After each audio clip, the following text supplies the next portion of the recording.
Hello everybody. Hello and welcome to this webinar on Programmatic. Thank you for joining us today. So we're going to talk about Programmatic and specifically how it's changing, how clients are improving control and transparency in this space. Q&A widget at the bottom, or the top, sorry. I'm not sure what it is for you actually, but there's a space for you to stick in your questions. Please do that, and we'll see if we've got time to answer some of those at the end, and then there's a chat box at the top as well. So hopefully it's all really clear. I'm sure you use these things many times. But excuse me, I haven't introduced myself, have I really? So my name is Matt. I'm on the left. I look after media and digital marketing at WFA. I respond to all our members' sort of queries in those areas. Then there's my colleague Natalia on the right. She's our knowledge manager at WFA, plays a very important role in managing all the information and data that we preside across at WFA. So if you have any questions about any information, you can go straight to her and she'll be very happy to help. So what are we talking about? Programmatic, and where does the data come from for this presentation? We've been doing research into this for a few years now. The document on the right is the one I'm going to be talking about mainly, but this is the third wave we've done into this. We had about 60 responses to this latest one, 60 clients across about 18 categories, a total spend in excess of $70 billion, something like that. So a pretty substantial sample. And it threw out some pretty interesting results. That's why we want to take the opportunity to talk about it in a little bit more detail. So Programmatic, I think it's sort of back in the limelight for all the wrong reasons, really, isn't it? And no one will have failed to see, or at least hear about, Mark Pritchard from P&G's recent address at the IAB conference and his follow-up remarks at the ANA media conference. And his comments that the supply chain is murky at best and fraudulent at worst have quite a lot to do with Programmatic, I think. But in spite of that, we do see spend increasing, right? And we asked how much you're investing into Programmatic as a share of your total digital media investment. And those bars on the left there are an aggregate sort of sum across all the respondents. And that comes in at 16% of digital media, which I think is quite modest, because there are reports out there you can find which say the number is 40 or even 50%, I think. So it's quite a modest number. But it does clearly, as you can see on the right, vary by region. In North America, it's about a quarter of investment, which makes sense. So spend is growing healthily, and also we're seeing performance improvements as well. We asked, what kind of performance improvements are you seeing across Programmatic across the past 12, 24 months? And 77% of respondents said that they're seeing improvements in targeting, and more or less the same number said they're seeing improvements in price. So what's not to like? I think the first question here is that actually I think it's actually pretty difficult to establish the measurement criteria which can truly evaluate how effective Programmatic is versus, if you like, traditional digital media. And this interesting comment from one of our respondents here says it all. We're still building a decent measurement framework that can lend credibility to the agency reporting we receive. So it's really early days on what the real impact of Programmatic is, and I think that makes sense. I think it is really challenging to sort of put some numbers on how effective Programmatic is being for you. And then in addition to that, there are intractable problems with intermediaries, as ever. How you go to market with Programmatic, and we'll get into that in just a second. But before we do, I wanted to talk a little bit about premium inventory, premium publishers, and context as well. Now, premium is quite a difficult term in this context, I suppose. It's subjective, isn't it? And what's premium for one may not be for another. But that notwithstanding, we are seeing large shares of respondents who are not buying premium inventory. About 9% say that they're not buying, 6% say they're not buying any of their inventory as premium. So, and there may be nothing wrong with that per se. That might be a fair strategy for some. But recent research from Comscore has found that advertising on premium publishers versus non-premium publishers can result in 67% higher brand lift than non-premium publishers. So there is a reason sort of justification for it. And you may get as much as 3x more effective in driving mid-funnel brand lift metrics such as favorability, consideration, and intent to recommend. So there are some strong reasons why you might move into that space, and I think that that is probably going to happen. But I've got another slide on that. But before I get there, I would like to launch a quick poll to get your views on context. So Natalia's going to stick this up for us now. The question is, how important is the context of where your ads are placed programmatically? Is context critically important? Is it everything to you? You know, have you taken steps to secure greater information about the context your ads are programmatically served into? Or is context sort of in the middle? Is it sort of important? We're going to put more focus on this in future, or is it just a nice to have? Does it fundamentally take second place to hitting the right audience at the right time? And that's kind of what programmatic was about in essence, isn't it? It's about those audiences, irrespective of where they are on the web, it's hitting them at the right time, in the right moment.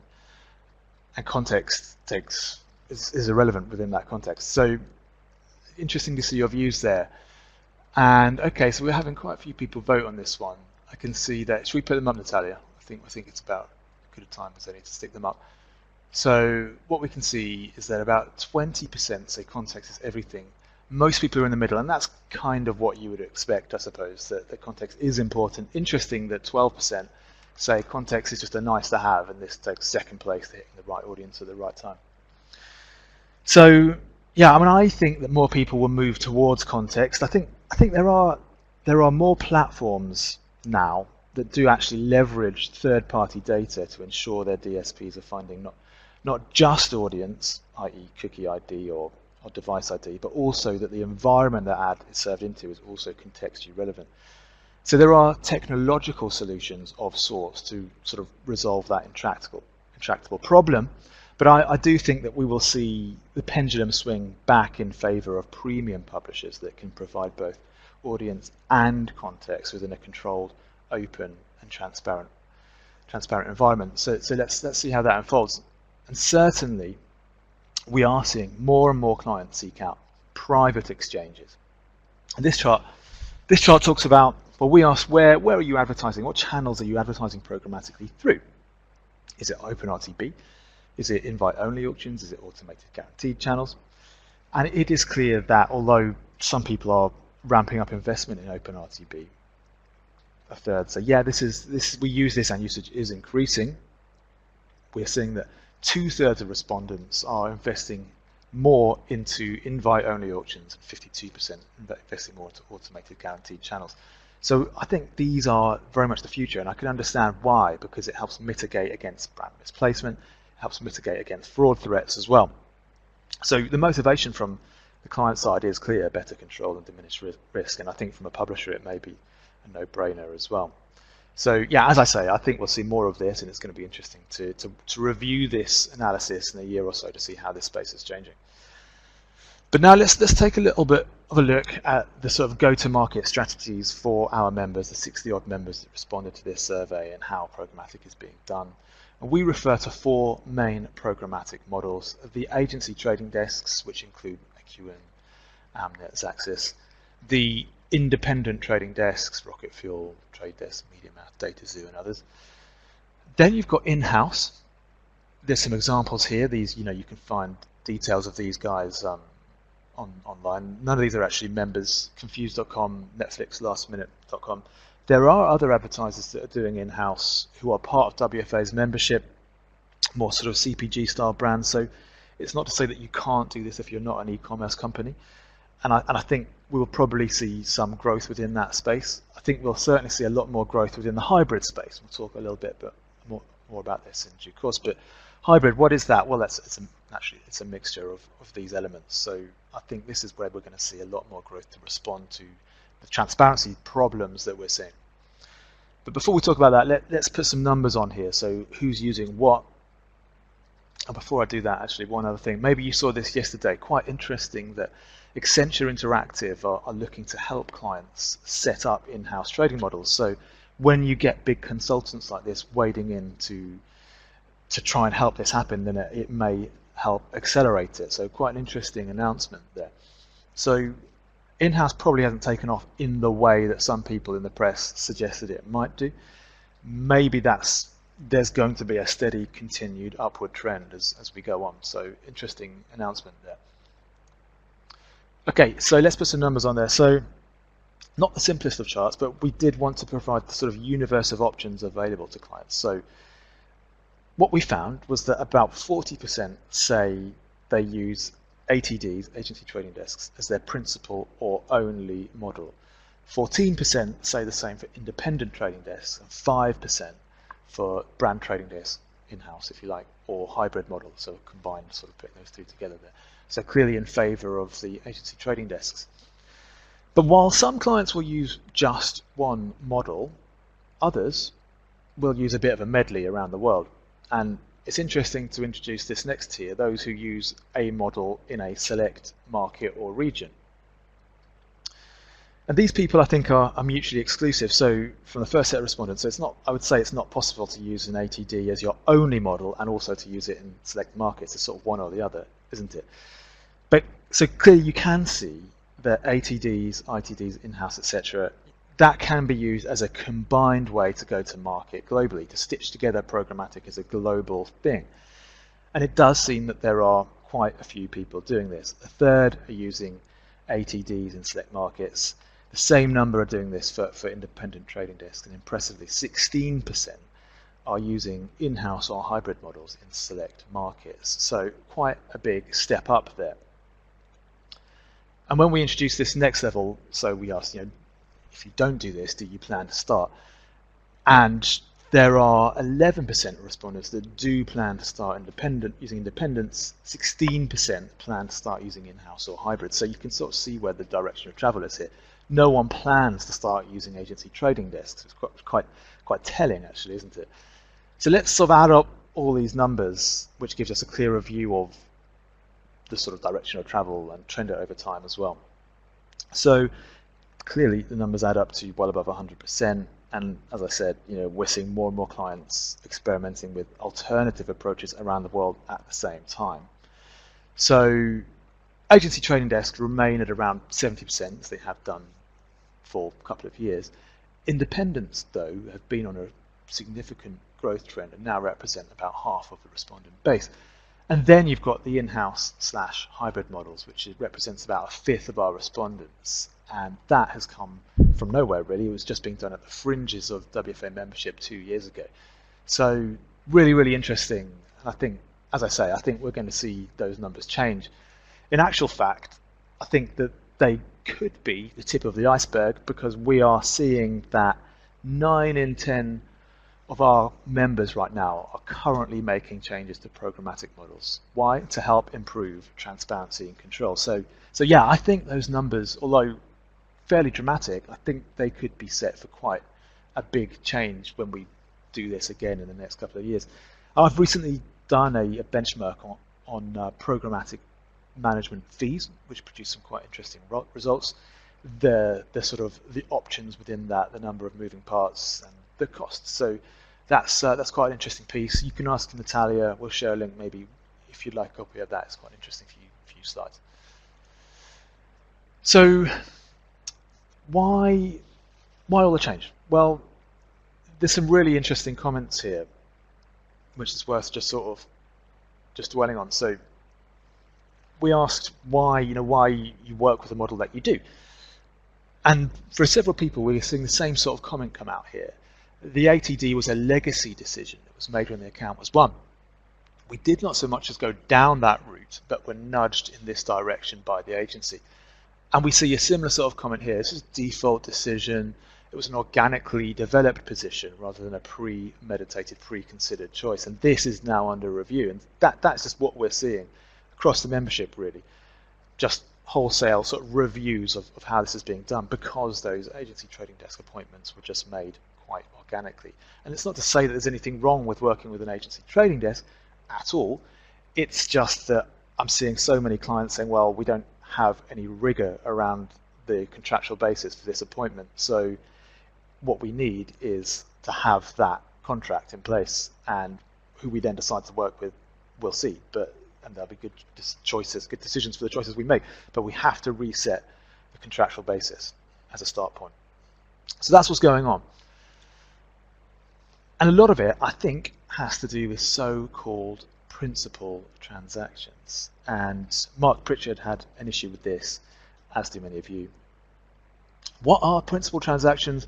Principal transaction is a purchase made on the behalf of an agency, which is then sold onto an advertiser, resold to an advertiser at a higher price to clients. So arbitrage, if you like. Do you have an issue with that? Well, we asked about that. We said, this is a statement we asked you to agree or disagree with. The statement was, we have opted into principal trading and are comfortable with the potential conflicts of interest. And 62% of respondents disagree with that, as you might expect, I think. And I hear it quite a lot in meetings we facilitate around the world. I hear this sort of rejection of that premise quite a lot. Many clients do not want their agencies to profit on the back of their investment. They would prefer their agencies to act as an agent and to act in their best interest. So I completely understand that. It's not the view that everyone takes. And interesting that someone says here that some DSPs that we use every now and then do not provide any transparency. And as the opportunity and cost is good, we can accept this on occasion. So there are those that say, you know what, when the price is right, it's okay. We'd be happy to work with limited transparency.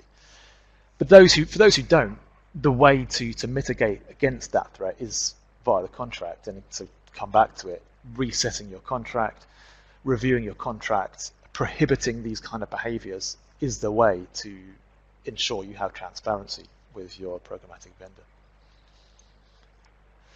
Now, these concepts are explored in detail in these documents. You've got the one on the left, it's from K2 Intelligence, which is a company that the Association of National Advertisers in the US worked with to conduct an investigation into media transparency. And then the document on the right is the document from the ANA and Ubiquity Firm Decisions, which showcases some sort of solutions for some of the problems which are highlighted in the K2 document. So these make really interesting reading, quite dense. The K2 document runs to something like 50 odd pages, so it's quite a read, but it is worth dipping into if this is an important topic for you.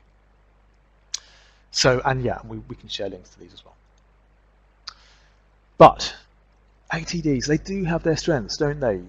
They're not all bad, of course, and we at WFA would not want to be positioned at all as agency bashers. I know that we've already seen that many of you work with agencies, and they clearly do have a valuable role to play. But we wanted to understand what the motivation was behind your choice of model. So we asked this question. 55% said that ease of integration and assimilation with existing products and services was a major factor behind their choice to work with an ATD. And that makes sense, doesn't it? Because it would be logical that you would choose to have your master comm strategy sit with your buying strategy. I mean, that's not how everyone conducts media, but that does make sense that you would have those together. And I think there is a reaction on the part of agencies to respond to that impetus from clients. We're seeing that although most respondents, about half of respondents, do work, those who work with an ATD work with a holding company entity, as Axis, for example. But a growing share are working with their media agency's internal desk, like a Mindshare PBU, Mindshare Programmatic Business Unit, a unit that has been decentralized into the agencies. And I think that's quite an interesting trend. And we had someone comment that clients just don't trust the concept of an ATD anymore. And I think as a reaction to that, that's why agencies are responding. And here's a couple of articles I picked out from the press recently. I think it was about a year or so ago that Group M sort of quite quietly produced the Connect unit, which is one to, well, fundamentally to sort of consolidate real-time buying into one place and also to decentralize that from the holding company entities. And we've seen that same decentralized trend play out across rival holding companies such as Publicis. And yeah, the Viva Key example here. I think it's happened at Omnicom as well. So that's quite an interesting trend. What else? Well, what else? What other strengths do they have? Well, 41% of respondents said that the range and scale of deals that their ATD offers via private marketplaces and premium inventory was a major factor behind their choice to work with this company. And that makes sense to me as well. Agencies are nothing if not deal makers, right? And so it just makes perfect sense that the clients would choose to work with these companies when they can offer this sort of depths of deal making and experience with establishing those private marketplace deals that we looked at a little bit earlier. And one quite interesting example of this, which I picked out yesterday, is this, and this is Nestle, and it's reported that Nestle's programmatic advertising spend with the Trinity Mirror Group, which is a UK-based suite of newspapers and online publishers, the investment that Nestle were making with these guys rose from £100,000 to £1 million the year later, and that was predominantly due to the willingness of Trinity to share audience data for use across rival publishers. I think what's interesting about this use case is that excuse me, that Trinity has been working with Nestle and Zenith to reduce the waste from programmatic media budget and to make these improvements. And so I think that the role of the agency in these, I can't actually speak for Nestle. Perhaps if there's someone from Nestle on the call, you can sort of stick something in the chat. I can't speak exactly for this example with the role that Zenith played, but what I see in the forums, the meetings that I sit in and around the world, is that agencies do have a role in these kinds of deal making, these kinds of establishing these kind of opportunities for clients. So it does make sense why clients would sort of choose to pursue their work with an ATD. And also, we are seeing, in spite of the problems, we are seeing satisfaction levels improve with transparency, and this chart tracks that over time, and we can see that satisfaction with ATDs is now up to about 30%, up from 21% in 2014. Nowhere near as high as with ITDs, where you get about 50% satisfaction with transparency. So if you're truly into transparency, then you probably are going to look elsewhere, or it's sort of back to the need to just put in place such a rigorous contract with your ATD to ensure that transparency is just the bedrock of the relationship. But yeah, I mean, I think if transparency is so fundamental to you, you're probably more likely to work with an independent trading desk. Or perhaps you will adopt one of these hybrid models, which I'm just about to come on to talk about. But we do see that it's good to see that about half of our respondents do say that they have got a transparent relationship with their ATD. It's a transparent, disclosed relationship. Although a third do say that's not the case. I think in many respects it's a sort of a bit of each. Although it's sort of disclosed in some markets, less disclosed in others. That's the nature of many global clients' businesses, isn't it? When you work within a decentralized operation, as many of our members have, then many markets are doing things in different ways, and while one market might be relatively disclosed, another might be less so. So it's a sort of a hodgepodge to lesser or greater extent. But it's good to see that there are increasing shares of respondents with this level of disclosure, with this level of transparency. But now let's talk briefly about hybrid. This chart, I'm not sure if it adequately sort of conveys hybrid, but that's my intention to sort of put the spotlight on that. So what is a hybrid model? Well, it's really well summed up here. There's a great takeout here. Our hybrid model is about taking control of our data by choosing the technology components and having direct contracts with technology vendors.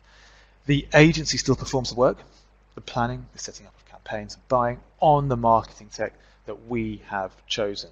So, as I said at the beginning of this call, I think that for me kind of represents the best of both worlds to a lesser or greater extent. You've got the control and the transparency that you need, but you don't have the headache of recruiting 5, 10, 15, 20 FTEs to manage that technology. You can get your agency or another outfit to manage that on an ongoing basis for you, and you can unplug that and plug it in to another place whenever you choose. So that for me makes a lot of sense. But I wouldn't suggest it's easy to do. Of course not. There are many technology components. So this chart looks at the simplified marketing technology stack, and it's still fairly complex, right? Programmatic is preoccupied with just a couple of the rows here, but there are a number of technology layers to consider. So it's not a simple business to go and contract directly with technology vendors. And we hear often in our CDO forum and our media forum about the challenges of implementing technology on a global basis. It's really hard, and many of these technologies have such vast use cases and functionalities that it's very, very difficult to get the return on investment that you're looking for. So it's not easy. And because it's difficult, I was quite surprised to find that actually not that many people work with will use assistance in the appointment of programmatic partners. Most respondents, 63%, said that they didn't conduct a formal pitch process. Those that did ran the pitch themselves, and only 5% used a consultant, which is quite surprising. It's complex, so I'd imagine that more people might use help. Quite an interesting session we had recently in Madrid. We had a media forum in Madrid, and we had a member talk quite a lot about a pitch process he'd been through with the working across 10 DSPs, and that's an interesting case study there. And if you'd like to see the meeting overview, we'll make that available. Natalia can make that available to you. And within that document, you can download an RFI, an extensive RFI that this member shared, which was the basis for how they went to pitch. So it's some really interesting stuff in there, which we'll share with you.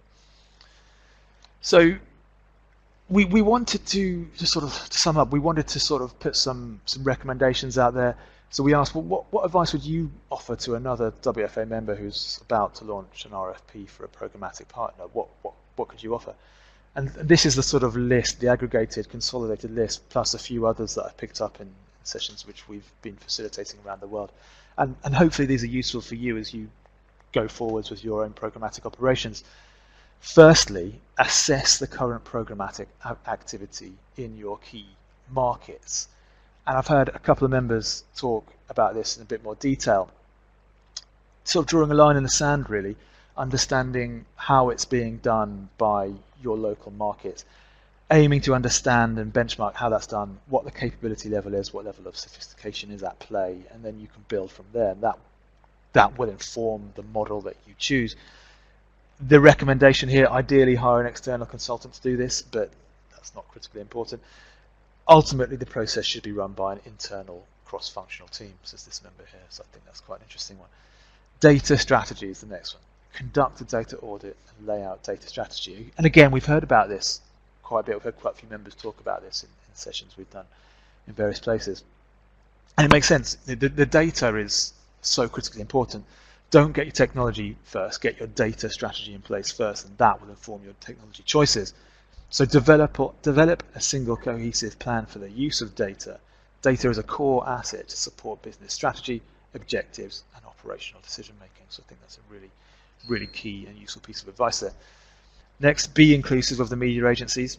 Whatever approach you go for, set clear roles and expectations of how their role will change and be transparent with them on the objectives for the review. Insist on transparency of fees and costs. Of course, this is sort of emerging as one of the most fundamental requirements within the programmatic space is transparency on fees and costs. So insist on that and enshrine that within the contract. Develop an RFI that addresses key areas. I just spoke about that. Key areas such as inventory, data capabilities, channels, regional coverage, security, ownership, performance, reporting, and costs. So really useful document we have here, really important to get the RFI right before you go into that pitch environment. Next, understand the technology landscape. And you don't need to know the whole Lumascape, of course. And I think the vendors have a role to simplify their offering to you, don't they? And we had a session in Rome not long ago where we had a member talk about her approach to programmatic in-house, and her sort of statement was, look, if you're too complicated, you can't come to the party. It's about asking them to simplify and summarize their offering so it fits within your own view of the ecosystem. You don't need to know the whole Lumascape, but you do need to know components of it. So education and understanding of what's out there is important. Identify the strategic principles which matter to you. In a way, this is sort of a wrapper for the whole thing. You know, understand whether having trading, transparency, control and ownership of data, operational independence, are these important to you or not? I think to a lesser or greater extent, these are the principles which are likely to govern your choice of trading desk, DSP, how will you go to market with programmatic. Next up, consider how you would find the right talent. Now this might apply more to those going in-house, but not exclusively, because sessions we've done recently, we were in Asia a couple of weeks ago, and one of the most sort of prescient outtakes was that you need people, at least with analytics backgrounds, to help you in these areas. So we are seeing more of these sorts of people come within our network. I'm seeing programmatic specialists, analytics specialists come within the network. So those people are sort of increasingly sort of percolating up into the client side, whether you've got an in-house operation or not. So maybe this sort of links back to the sort of the first point about assessing current programmatic activity. I think it's useful for clients to sort of assess capability and skill level across your global business to understand well how that's going to inform what kind of operation you have. So I think that's a really important point. Get comfortable with an iterative, incremental approach. It's going to evolve over time, isn't it? And we've seen so much evolution within programmatic in the past couple of years alone. So ensuring room for flexibility, ensuring you can grow within your operation makes a lot of sense. And then lastly, don't do it alone. I mean, we saw in the previous slide that a lot of people do, and I don't want to just sort of say everyone should work with a pitch consultant. We're not here to try to make money for consultants at all. But the level of complexity suggests to me that there might be value in working with or having support an independent data consultancy perhaps to help evaluate the offerings if you're not entirely confident to do this yourself. So that's my whistle-stop tour of programmatic as we see it right now and how it's evolving and how you can get better transparency and control. I'll hand over to the audience if there are any questions. Let's have a look. So there is one off the bat here. Someone says it's all well talking about programmatic models, but is not the elephant in the room the fact that cross-channel measurement barely exists? And I think that's a really interesting point. I think that a lot of the innovation we've seen within programmatic is, well, recently perhaps happened more on the publisher side, and specifically within sort of header bidding, which is the concept of well, ultimately sort of improving yields for publishers, moving away from what is known as the sort of the waterfall, so changing priority in the ad server. So that ultimately improves yields for publishers. There's been a lot of innovation around that space, and I wonder whether there has been enough focus on the cross-channel piece, because let's face it, cookies are on the wane and barely relevant in the mobile world. There are techniques to track cross-device, probabilistic and deterministic methods. Probabilistic, which involves vast amounts of data and doesn't always give the perfect match either. Deterministic is hard to do unless you have the scale of one of the massive media companies in one of the walled gardens. So there's kind of no perfect solution here, but I think as an industry we do need to put more focus on this. I think we, WFA, would like to sort of feature these sorts of topics more, so I suspect we probably will do more in this space in the future. So I hope that helps. Question here from someone saying, is the definition of what premium is? The definition for premium, is that premium publishers or premium sites? I think it's a good question. I think there's two different ways of looking at that. I think the ComScore example was premium publishers. The way we were talking about the slide where we talk about RTB versus invite only versus automated guaranteed, the basis for that question was premium sites. So two different interpretations of premium there. But as I said earlier, I think we're just going to see the focus come towards premium, be that premium publishers or premium sites. I think that's the way the industry is probably going to move, for simple reasons really, to mitigate against fraud, which is such an all-pervading threat. Another question here. So that's about it. I'm not seeing any more questions come through yet. If you do have follow-up questions, then just fire them over. We're always available to respond to requests. As you know, a lot of what we do is around responding to your questions. We can conduct benchmarking exercises to resolve your everyday questions, and we can run surveys as well. So just get in touch, and we'll be very happy to help.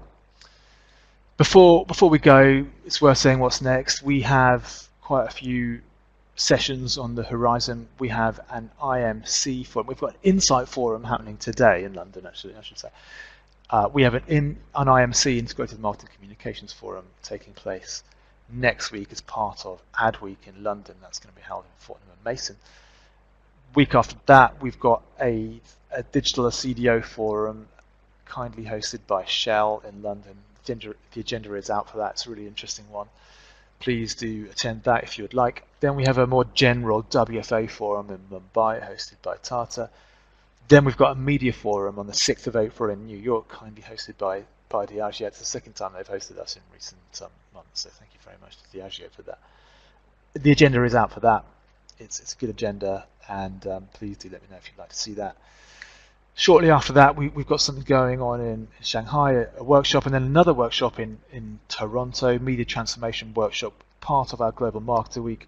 Should be really, really interesting. It's a morning session helping the community to understand the issues within the media transformation, and much of that touches on programmatic, so it connects in really well with what we've just been talking about. Great if you can attend that and the conference, which is the day after. And then shortly after that, we'll be in Rome for a media forum meeting. We're back to back with the Festival of Media, and we're kindly hosted by MasterCard. Then we've got a sourcing forum, and then another WFA forum coming up in Miami. So there's lots going on right now. So just get in touch with myself or anyone else in the team if you'd like more information about any of these. And we hope to see you at one of these meetings soon. So that's all from me. I hope you found that useful. As I say, we will share this document and many of the other documents that we've referred to throughout the presentation. And please do get in touch if you need any help from us. So that's all. I said it would take 30 minutes or so. It's been 40. Hopefully that's not taking too much out of your day. Thank you very much for your time, and see you again soon.